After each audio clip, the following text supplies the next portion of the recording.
ଆପଣଙ୍କ ଆଣ୍ଠୁ ଦରଜ ରେଗୁଲାର ହେଉଛି ତ ଆପଣଙ୍କୁ ଦରକାର କିଛି ସ୍ଥାୟୀ ସମାଧାନ। ଆଉ ସେ ସ୍ଥାୟୀ ସମାଧାନ କେମିତି ମିଳିବ ଯଦି ଆଜିର ଭିଡ଼ିଓ ଆପଣ ଶେଷ ଯାଏଁ ଦେଖିବେ। ଆଜି ଆପଣ ତିନୋଟି ଏମିତି କାମ ବିଷୟରେ ଜାଣିବେ, ତିନୋଟି ଷ୍ଟେପ୍ସ ବିଷୟରେ ଜାଣିବେ ଯେଉଁଗୁଡ଼ାକ ଆପଣଙ୍କୁ ସ୍ଥାୟୀ ସମାଧାନ ଦେଇପାରିବ, ଆଣ୍ଠୁ ଦରଜକୁ ଭଲ କରିପାରିବ। ଦେଖନ୍ତୁ, ଆପଣଙ୍କୁ ଯେଉଁ ସ୍ଥାୟୀ ସମାଧାନ ବିଷୟରେ ମୁଁ କହୁଛି, ଯେଉଁ ତିନୋଟି କାମ ବିଷୟରେ ମୁଁ କହୁଛି, ସେଇ ତିନୋଟି କାମ ଭିତରୁ ପ୍ରଥମ ହେଉଛି ଏକ୍ସରସାଇଜ, तापर आसीबो किछटा लाइफ चेंज हैबिट और तापर आसीबो केतोटी खाद्य। तो प्रथम जेहेतु एक्सरसाइज अच्छे, एक्सरसाइज कथा कहीं कहूँ कारण देखो जदि आपणकर आंठु दरज रेगुलर होतबो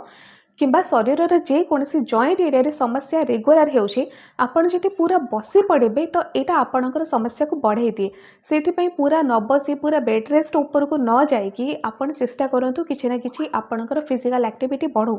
सेटा बढ़िबा केमिति जदि आपण किछि ना किछि एक्सरसाइज करेंगे,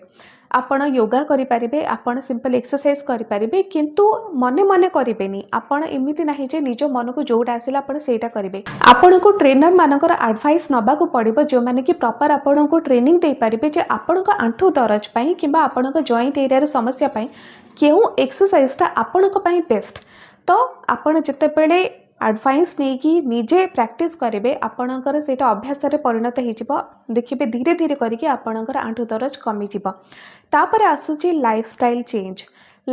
चेंज रे कौन आपन को करबार अछि। प्रथम काम हेउची आपणकर ओजन नियंत्रण। लाइफस्टाइल चेंज रे प्रथम काम आपन को ओजन नियंत्रण करबार अछि। जदि दरकार ठारू अधिक आपणकर ओजन रहुची, दरकार ठारू अधिक आपण मोटा हो जाउछंती, तो सेमिति रे भी आपणक पूरा शरीर भारटा आंठु उपरे ही पड़िबो। आ जेहेतु आंठु उपरे पड़िबो तो एटा आपणकर आंठु दरज को बढ़ाए। जो मानकर हाइट कम रहुची सेमानंकु तो आहुरी ओजन नियंत्रण करिबार अछि। जो मानकर हाइट कम थाए सेमाने जदि अधिक मोटा हो जिबे, पाद सेमानकर छोट थाए हाइट कम तापर मोटा हो जिबे, तो एमिति रे आपणकर पादर गंठी किंबा आंठु ए दुईटी स्थान उपर अधिक प्रभाव पड़े। से आपणकर ओजन को आपण फर्स्ट नियंत्रण करंतु। कहीं आपण को खाई पी एत अधिक मोटा हबार अच्छे, आपणकर खाद्य को कंट्रोल करंतु जो थे ओजन कंट्रोल हो पार आ जल्दी आपण आंठु दरज टी कमिब। लाइफस्टाइल चेंज भितर आउ गोटे काम भी आपन को करिबार अछि। जदि आपण को डायबिटीज अच्छी तो सब बेले आपणकर सुगर लेवलटा जेमिति कंट्रोल रहिबा ता प्रति आपण टिके फोकस करेंगे। जेमिति कि आपणक खाद्य सब बेले एमितिका रहिबा दरकार जो थी कि फाइबर युक्त खाद्य रहुतबो, तंतु से रहुतबो,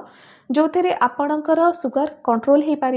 आपण पछे जिते मेडिसिन खातु ना कहीं डायबिटीज जहाँ भी करूँ, जदि फाइबर नहीं आपण खाद्य तो एत शीघ्र आपण सुगरटा कंट्रोल हुए। से सुगर कंट्रोल करने को हेले आपण फाइबर युक्त खाद्य खातु, एक्सरसाइज करंतु, फिजिकली सब बेले एक्टिव रुहंतु, जो थे आपण सुगरटा जल्दी कंट्रोल हुए। लास्ट रे आसुची खाद्यटा भी आपणक पई निहाती दरकार। कहीं बेले बेले आपणकर आंठु दरज कैल्शियम अभाव हो जाए किंबा कैल्शियम जदि थिबो मैग्नीशियम अभाव हो जाए, बेले बेले विटामिन डी अभाव हो जाए, तो ये सबू उपरे आपन को टिके फोकस करबा पई पड़िबो। जेमति कि आपणका खाद्य रे calcium, magnesium, vitamin D A सबू रहुतबो। एहा सहित ओमेगा 3 फैटी एसिड भी रहुतबो। कैल्शियम युक्त खाद्य विषय जोटा कि आपन सबुदिन खाई पारिबे आउ आपणक बजेट भितर खाई पारिबे, सेथिरे आसुची अळसी मंजी जो थे कि भरपूर कैल्शियम रहिछि। राशि आपन डेली खाई पारिबे, सेथिरे बहुत अधिक कैल्शियम रहुछि। क्षीर, छेना, दही ए सबुरे तो कैल्शियम भरपूर रही आपण मैंने जानते, किंतु बेले बेले क्षीरटा सूट हुए। से आपन को जोटा सूट हो शरीर को जोटा जाऊँचे आपण सेटा ही खातु।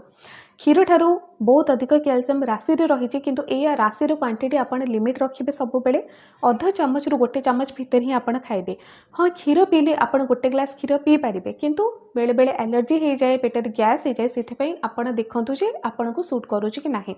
जदि क्षीर न पी पारछंती आपण छेना भी लिमिट रे खाई पारिबे, पनीर खाई पारिबे, भल पनीर हेतिबा दरकार, घी भी खाई पारिबे जो थे आपण को कैल्शियम भी मिल जिवो। एमिति करके आपण कैल्शियम युक्त खाद्य को खाई पारिबे जो गुडा आपण को बजेट रे हबो, सबुदिन आपण खाई भी पारिबे। मांडिया रे भी बहुत अधिक कैल्शियम रही, मांडिया अलग सब फायदा भी रही, फाइबर भी रहुची। फाइबर द्वारा आपण का डाइजेस्टिव सिस्टम इंप्रूव करे, ता सहित आपण को सुगर भी कंट्रोल हुए। मैग्नीशियम युक्त खाद्य भी आपण को खाइबार अछि। ता भीतर बहुत सारा खाद्य आसूची, किंतु एमिति किछि खाद्य जो गुडाक आपण सबुदिन किछि किछि खाई पारिबे। जेमिति कि नट्स, जदि पिस्ता बादाम आपण खाई पारुचंती, गोटे दुईटा सेथिरु खाई पारिबे। राति रे भेदेले सकाळे गोटे दुईटा पिस्ता बादाम आपण खाई पारिबे। एमिति नाही जे से सुगर बढ़ी सुगर जमा बढ़नी जब लिमिट्रे खाइबे गोटे दुईटा तीन टा जब खाऊँ सुगर जमा बढ़नी कोलेस्ट्रोल भी बढ़नी आउ ताको भेदेकी खाइबार अच्छे भेदेकी जब चोपा छड़ी आप खाईपार बहुत बढ़िया से मैग्नीशियम भरपूर आपको मिले कैल्शियम मात्रा भी रोचे आउ से एंटीऑक्सीडेंट भी रोचे विटामिन ई रोचे जो गुड़ाक हाड़ बहुत ही बढ़िया आपणकर आंठू दरज बढ़िया काम कर पेस्ता किंतु जदि पिस्ताटा आपण बजेट रे आसुनी तो आपण कौन खाइबे आपण सिंपल कखारु मंजी भी खाईपारे जो कि मैग्नीशियम मात्रा बहुत अधिक रोचे कखारु मंजी आपण मैंने जानते एबे तो मार्केट रे भी मिल जाउची आउ जदि मार्केट रे आपण किनिबा को इच्छा करना तेबे आपण तो निश्चय कखारु आणुथिबे सेतुरु मंजी बाहरथबा ताको आपण सुके छड़ेकी खातु टेस्ट भी लगे आ तार फायदा भी बहुत सारा रही सेमती भी आपड़ ताकू खाईपारे किंतु मु भावुँ जब भेदेकी खाऊँ से इजिली डाइजेस्ट हुए जोटा अधिक काम करे आपंपाई तापर आसला जे ओमेगा 3 फैटी एसिड देखो ओमेगा 3 फैटी एसिड सबुठ बढ़िया सोर्स होउची समुद्र माछ जिते सब समुद्र माछ जोटा आपण मार्केट रे मिलूची सेटा ओमेगा 3 रे भर्ती रही जदि आपण समुद्र माछ खाईपारे बेले बेले सेटा एलर्जी कराए तो आपण रोही भाकुर खाईपारे जोटा कि इजिली आपण मार्केट रे मिले भी जब आउ भी ओमेगा 3 फैटी एसिड रोचे हाँ समुद्र माछ भली न रोहु थाई पारे किंतु रोचे किछि ना किछि रोचे जोटा कि आपनको हेल्प करिवो जो मानकर आंठू दरजर समस्या रेगुलर होउछि सबुदिन गोटे आपणकर अभ्यास हो सारानी आंठू दरज मीना चिटिका फुलिबा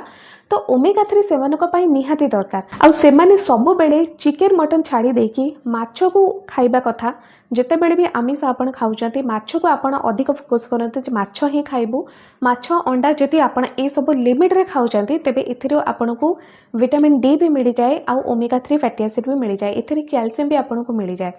चूना माछरे कैल्शियम रही ओमेगा 3 तो निहाती दरकार से ओमेगा 3 आपण समुद्र माछ किंबा रोही भाकुर ये सब को खाईपारे इलिश रे बहुत अधिक ओमेगा 3 फैटी एसिड रोचे किंतु बेले बेले इलिशटा मिलेनी सेटा सीजनल माछ आउ जेते बेले आपण माने माछ खाउछंती तो चेष्टा करिवे दिन को केवल गोटे पीस ही खाइबे अति बेसी रे गोटे पीस किंबा दुईटा पीस जति छोट पीस दुईटा पीस आपण खाईपारे जति बड़ पीस खाउछंती गोटे पीस